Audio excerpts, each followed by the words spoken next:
folks, welcome back to Kittles Quilts and Creations. I'm your host, Heather Hurst. Now for today's videos, we are going to the rails and trails, folks. This is the wedding quilt that I keep displaying on my work as I'm very proud of it. The rails and trails quilt is easy, simple, and good for on-the-go us. As we all know that being on the go means that we don't always have the time or the energy or the space to work. For the last several days, I have been working on my RV. Yes, I do live in an RV. Not ashamed of it. The bedroom of the RV is now going to be my home office and my craft room. When it is finished, I'll be doing a video on that for every one of you. Now, for today, we are doing the rails and trails. We want to make sure that we have all our supplies needed. Now, your supplies doesn't have to be the usual supplies. It can be things that you are reducing, reusing, recycling. Sort of like templates. Templates are wonderful for this purpose. My favorite templates happen to be the ones that are made from cardstock. The acrylic ones are great, but they do cost a lot of money, and a lot of folks can't afford that. So I like to encourage us to explore the world of recycling. You want to reduce the amount of plastics and paper. You want to be able to turn things that are household into usable items. A lot of my sewing has to do with this. So, without further ado, let's continue. First, the Rails and Trails quilt block, as you see here, has a wonderful pattern when completed. It is a harder thing to do for many folks, as many of us know that cutting the pieces out and taking the time to be able to complete the item is much harder. At the moment, I don't have my sewing machine. I sort of broke it. I won't really admit too much to that. So I have been kind of forced to go back to my hand sewing.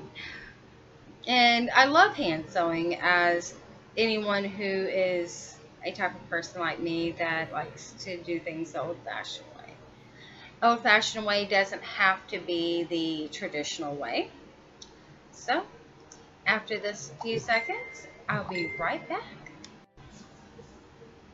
Now, let's begin with our materials. First, you'll need your needles. As always, the Dritz needles from Walmart are your best brand to purchase when trying to find the best needles to do home sewing with. You will need your embroidery scissors, I call them large scissors. These are my favorite pair, as they will cut the larger pieces without me having to do all the extra work. Now, I use a tailor square for this type of project. As you can see, it says tailor. Tailor squares do great. Please excuse the funky nails. I also will use the scissors saw, as these do great for trimming and removing the threads and things like that without damaging my fabric. You'll also need your straight pins. Now, as you can see, this little green square that I'm using is a magnet. This little magnet doodad, you can purchase at Walmart for about $1, $1 or $2, even as much as $1.50. The straight pins, I believe, are Singer. Now, I use different brands. Mainstays is one of my favorite ones. They are usually your best quality. needles and the Dritz brand on your regular needle. Now, I had already started another video where I discovered I had no sound, so please excuse me if this one's a little bit longer. First, we will take a piece of material that is most likely a fat quarter. This is the Star Wars fat quarter from Walmart.com, and also able to be purchased at your local Walmart. I began by cutting a square this size for my project. Now, many of you will probably want to do them larger, if not smaller, so that is not a problem. For this square, it is 4.5 by 4.5. So, without further ado, let's begin. First, you cut out the square, tracing and stitching,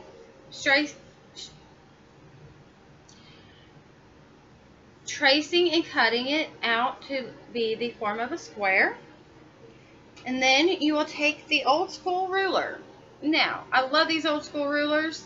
They probably came out, I think, when I was in school. But I love them because the nice little hole up here makes it to where they can hang on a wall. But if you leave them in the heat, they just curl right up. They are flexible, so therefore you don't have to worry about breaking them. I also have wooden old school rulers, but I really don't use those a whole lot unless I'm doing projects such as the spider web where I need the smaller pieces right here. Now, those smaller pieces are a 1-inch width strip. Now, your 1-inch strip, you don't want to do it on this project. You want a 1 1/4. 1 1/4, one stitched, will equal the number of strips you need to equal 1 square.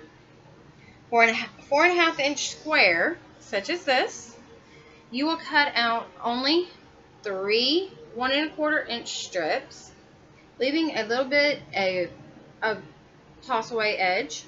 The toss away edge is usually no more than 1/8 of an inch.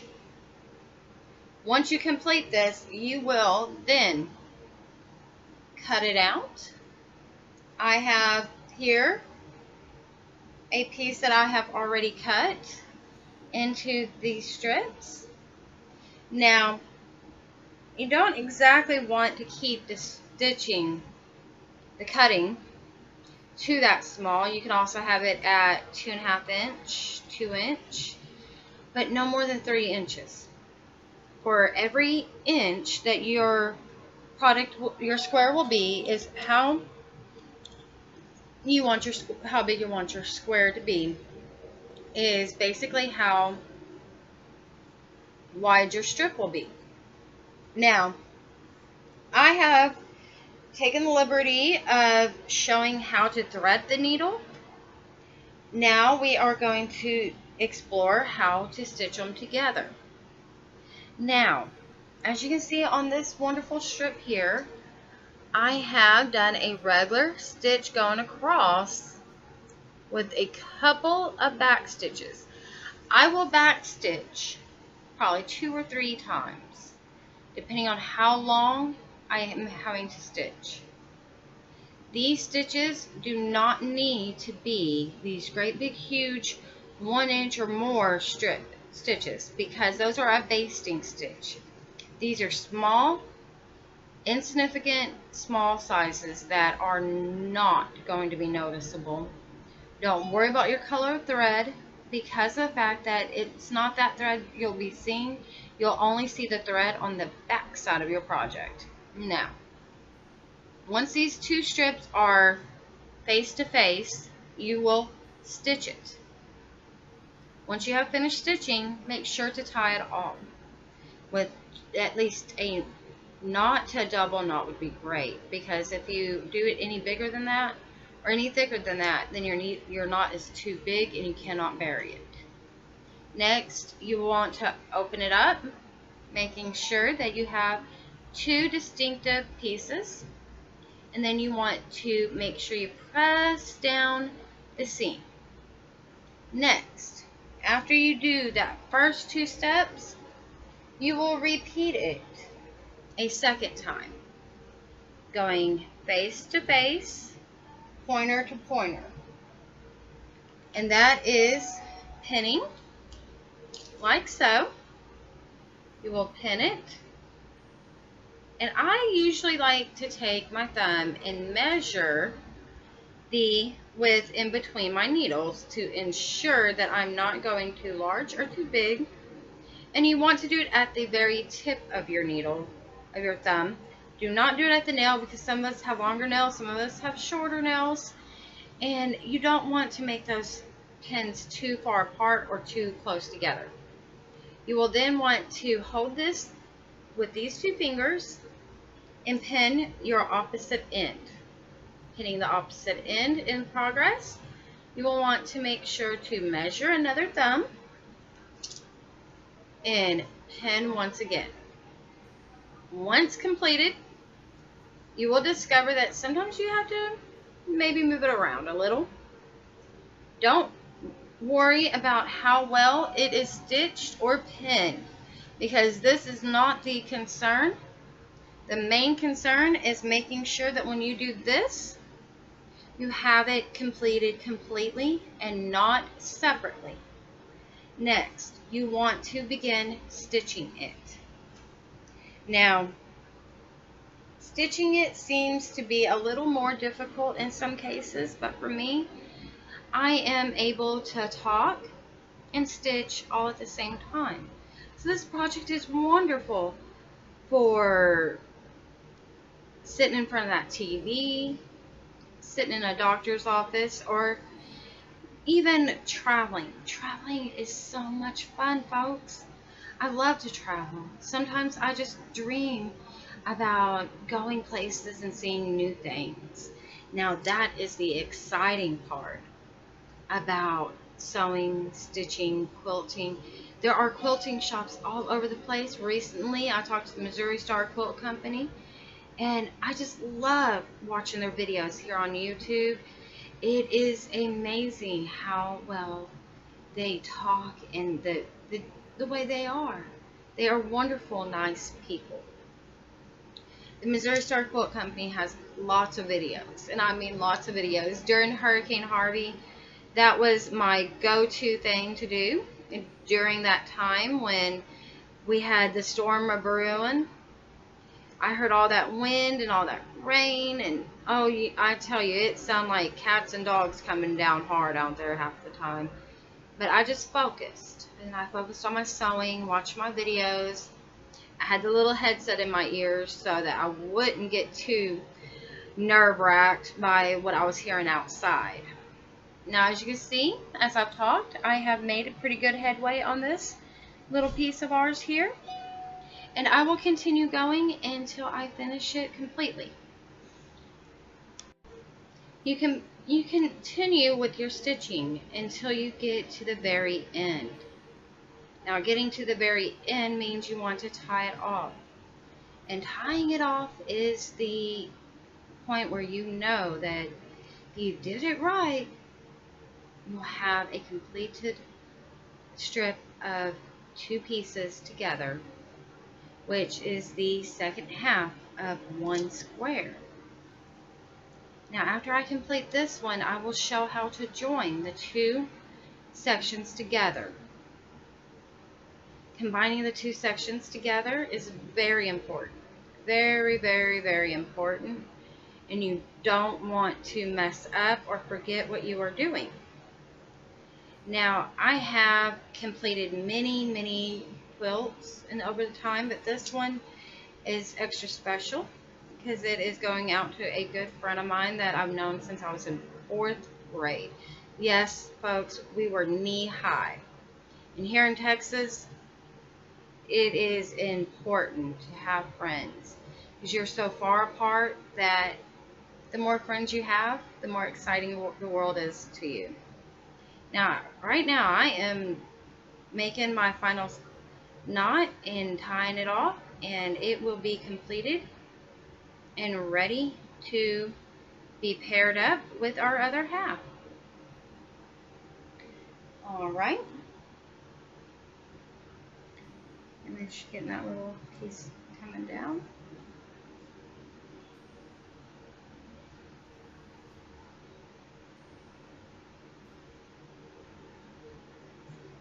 All right, here we go. Now, we have 2 pieces, yay!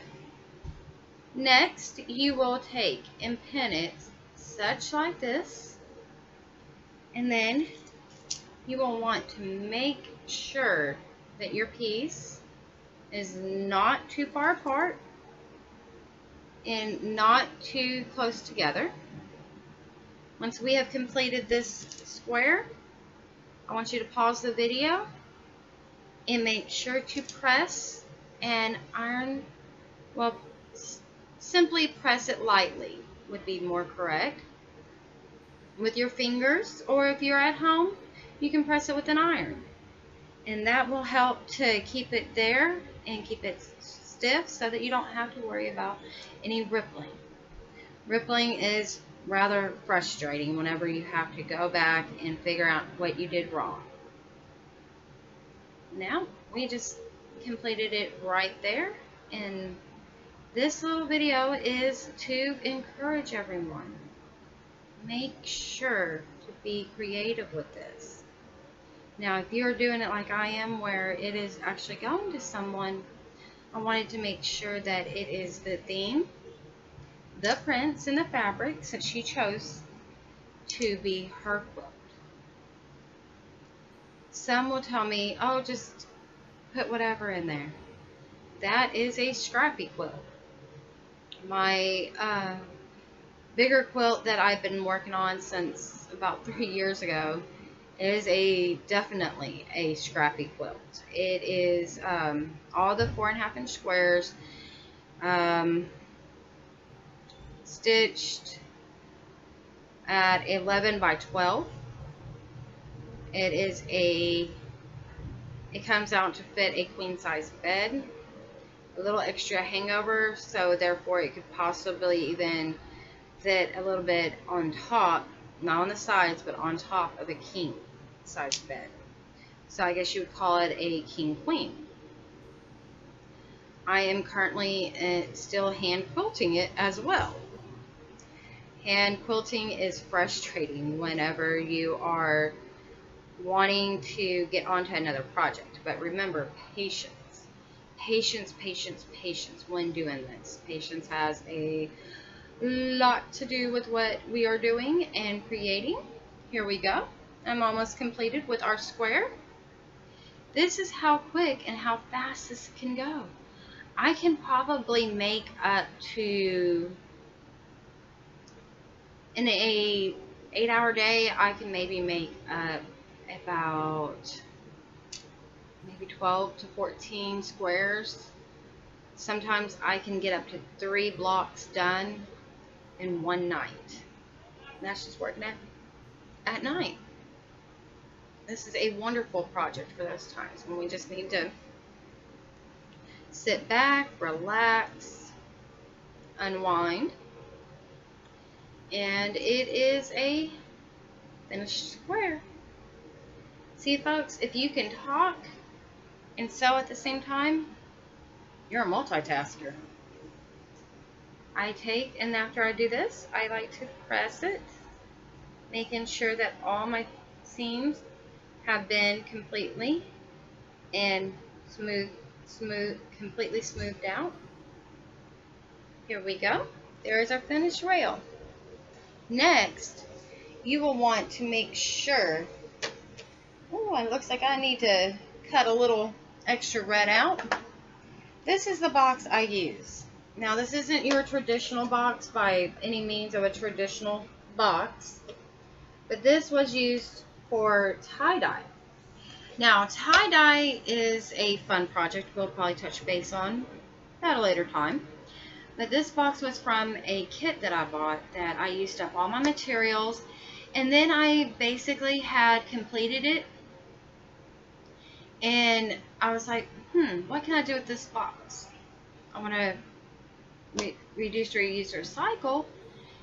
So I decided to turn it into something I can put all my little pieces in. And this makes it really fun because I can put a lot. As you can see, it's a very tall and long box, so it can hold up to maybe 40 or more blocks, all ready to go from one hand to the next and be stitched, from stitched to stitched. Once you have completed the block, you can just drop it in there with no issues, and you don't have to worry about, oh dear, I think I forgot something. Because you can just toss everything into that box, put the lid on, and go. Another idea to use for the same project when you're in your piecing is, of all things, a tote bag. Yes, everyone is raving about tote bags right now. I have noticed it on Pinterest, even on Instagram. Tote bags are wonderful. And for this type of project, it can be even funner because you just set that little bag next to you, pull out your tools, and begin picking up a piece, picking up another, and just stick them together. As always, be creative and stay focused.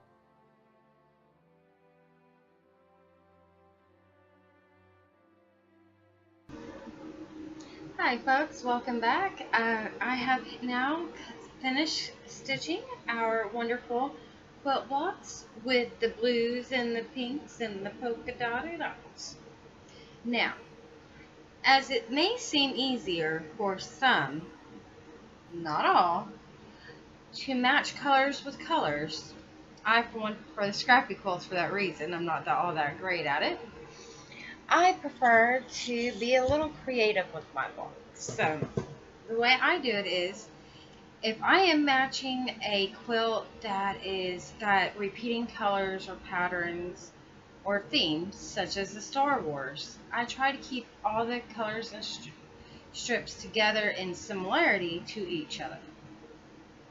So therefore, I have made sure to lay this out in a way to put the blocks into place without accidentally, and I'm talking accidentally, placing them in the wrong location or putting two like colors together. I like to try to keep them as separated as possible and make sure that my colors and designs are not in too close of a form of color. Now, one thing I like doing is when I play around with them, I get some pretty nifty looking ideas.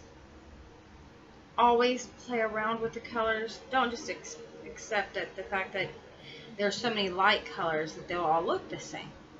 Such as this.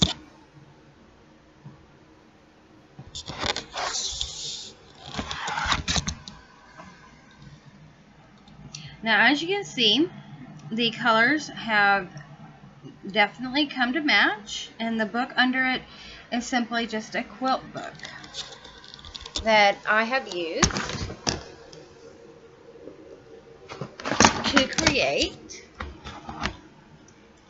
our blocks. Now, if you are looking to be identical, let's not put that in here, because of the fact that it is very hard to keep identical colors and form in a quilt. No two quilts are the same. Doesn't matter how hard it seems like that is a probability, it's impossible for them to be identical or the same. Now, this is the best way to pin them together. As you saw, we have 4 together, so therefore we're going to just overlap each other and make sure to pin with this side going up, this side going over.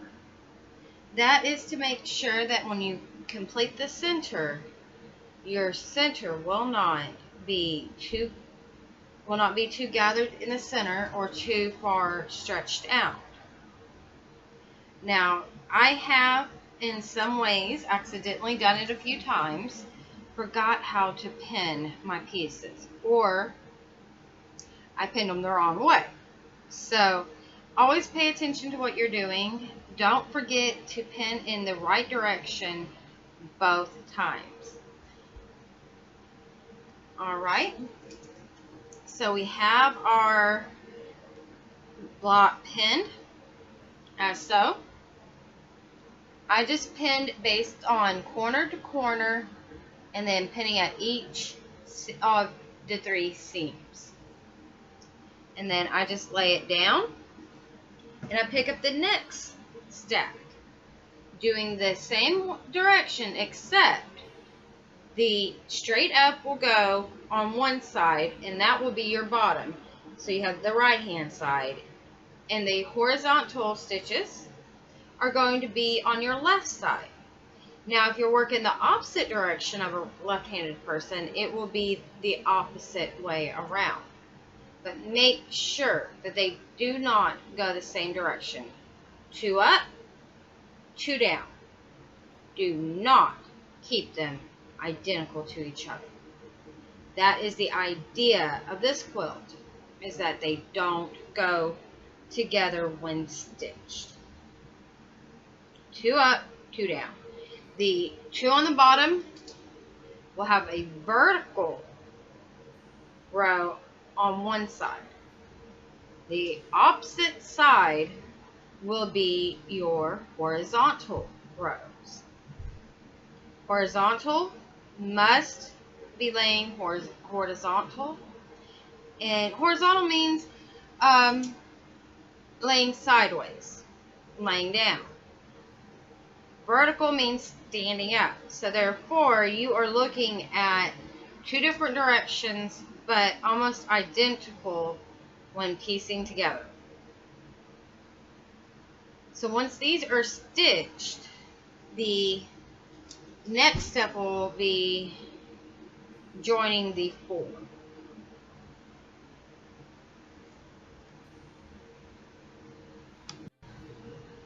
Okay, so I've completed stitching these together, and I know a lot of you are probably thinking that the process is taking quite a while.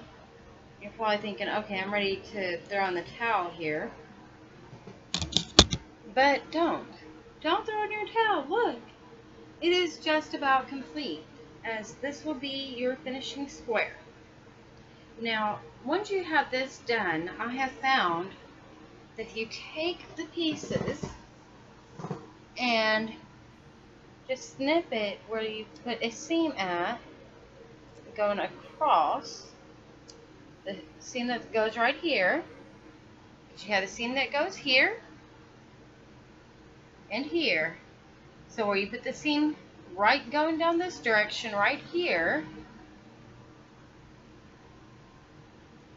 you're able to snip it at these intermittent seams, which makes it to where you're able to lay it out more evenly based on what you have. So therefore, when joining your 2 squares as such, you'll fold them together, and then you will pin them with the centers nestled together. You want them nestled, and you want to make sure that they are not going to come apart. As such, I've now pinned them together, and it looks fantastic. You will next pin on either side, corner to corner, seam to seam. Then that way, the back and front will look as luxurious as this one. Now, it's not going to always look perfect, and don't worry about perfect. When you're doing hand quilting, not everything will be perfect. So, the concept of what you're doing is really just simply joining fabric. Joining fabric, fabric, all the same thing. But what you're actually more or less doing is making a blanket. Quilts are the greatest memory that a child will have. Whether it's a memory of making it with them or just simply designing it for them. To me, everyone loves a good quilt.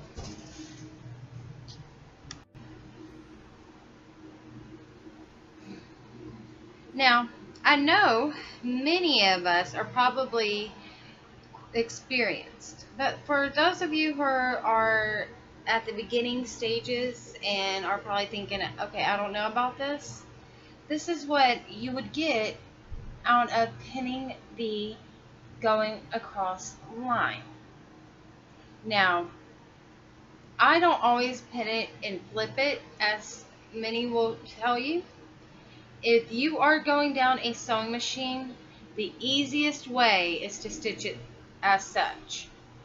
I do not exactly, by any means, really pay attention to pins when I am sewing on a sewing machine.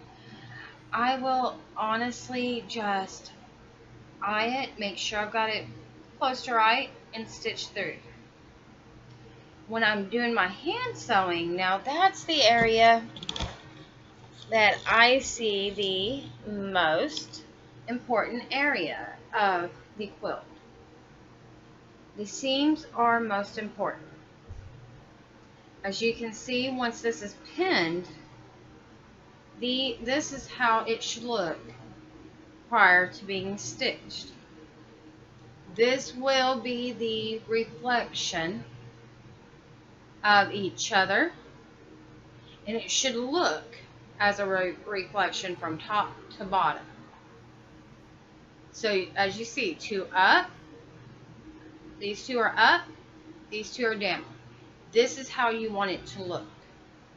You do not want to mix two ups or two downs, and you also want to make sure that from the start, you need to know whether you're going to start with a vertical or a horizontal, because you cannot change it.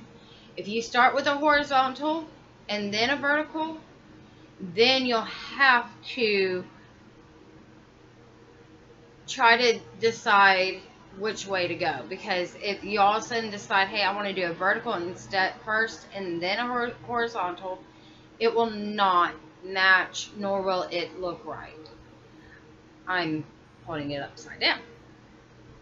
So this is your reflection. You want to make sure it will reflect how it will look when it is completed on the opposite side. And I don't know if a lot of you might understand that, but the reflection point in the block is our most important part of our block. Once you have joined them, as I will do now, you want to make sure to snip that center so that it will lay flat. If not, it will bubble up in that center and it will not lay flat.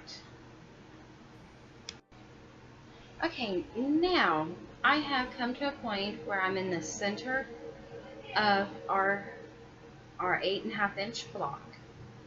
I will continue by simply going in and back out the opposite direction and keeping it at a double stitch to secure the center of it. The center of your block is the area that needs the most this stitch to keep it even. Now on this part, I always snip just a hair so that it is even enough to continue to lay flat. Do not stitch your thread, because if you accidentally stitch that thread, you will have it coming apart by accident, if not completely. So therefore, you want to make sure to keep it where it is not going even, it's going evenly across and not going diagonal or in any other direction. The center point is the halfway point where you know, okay, this block's gonna work. I call this a beginner's block. It is definitely a beginner's block. It is something that is a little different from just stitching squares. Yes, I was there too, folks, and I thought it was the most boring thing on earth, stitching all those squares together, and I wasn't even that good at even stitching at that point. Now, I always hold my scissors down and then go snip. Alright, as you can see, I run out of space and out of thread to be able to finish it. So now I will take this, put it aside with my little trash pile. I always have a trash pile for those little pieces and things like that. Bobbins are teeny tiny. They use a bunch of thread, and sometimes you'll have a piece that's more than arm's length. Sometimes I have enough to maybe use for a quick stitch or two to be able to completely form anything. The hardest part about the bobbin is when it gets tangled up. Now, if it gets tangled up when doing these stitches, the best way to fix that will be to take the bobbin out. You want to carefully, using your embroidery scissors, snip the piece that got tangled up. Piece that's tangled up, typically, I would say always, mostly, is the piece that wrapped around once or twice. So you want to make sure you snip it. When you get back to those joining of the strips, you want to make sure that you repaired or snipped the threads that got tangled up and stitched in one spot. I know some people have different terms for it, but I prefer just to say stitched in one spot or tangled. You don't want to use big terms when trying to learn how to sew, because those big old words that we use in the quilting world, we're not doctors, we're not scientists, so therefore we don't need to use big words if we're trying to learn how to do something. But I don't know. I, for one, don't actually know how to quilt by machine, but I know how to piece a quilt by a machine. I prefer, as you can see, to do it by hand. It's peaceful, it's quiet, and above all, it's the time that I can use to reflect on whatever it is I'm trying to think about. So, without further ado, we have finally come to our completion of our little quilt block. As you can see, it is finished being stitched from side to side. And now let's look at this part. Here you have your vertical, you have your sideways, vertical, sideways. Whenever you turn it around, this is the finished block. This is the completed block. This is what you should see. You should not see the opposite of what you were trying to do. If you do, you might have done something wrong, and at that point you can sometimes remove a few stitches and try to fix it. If you've already done the complete creation, then most likely you can. So, as always, thanks for coming.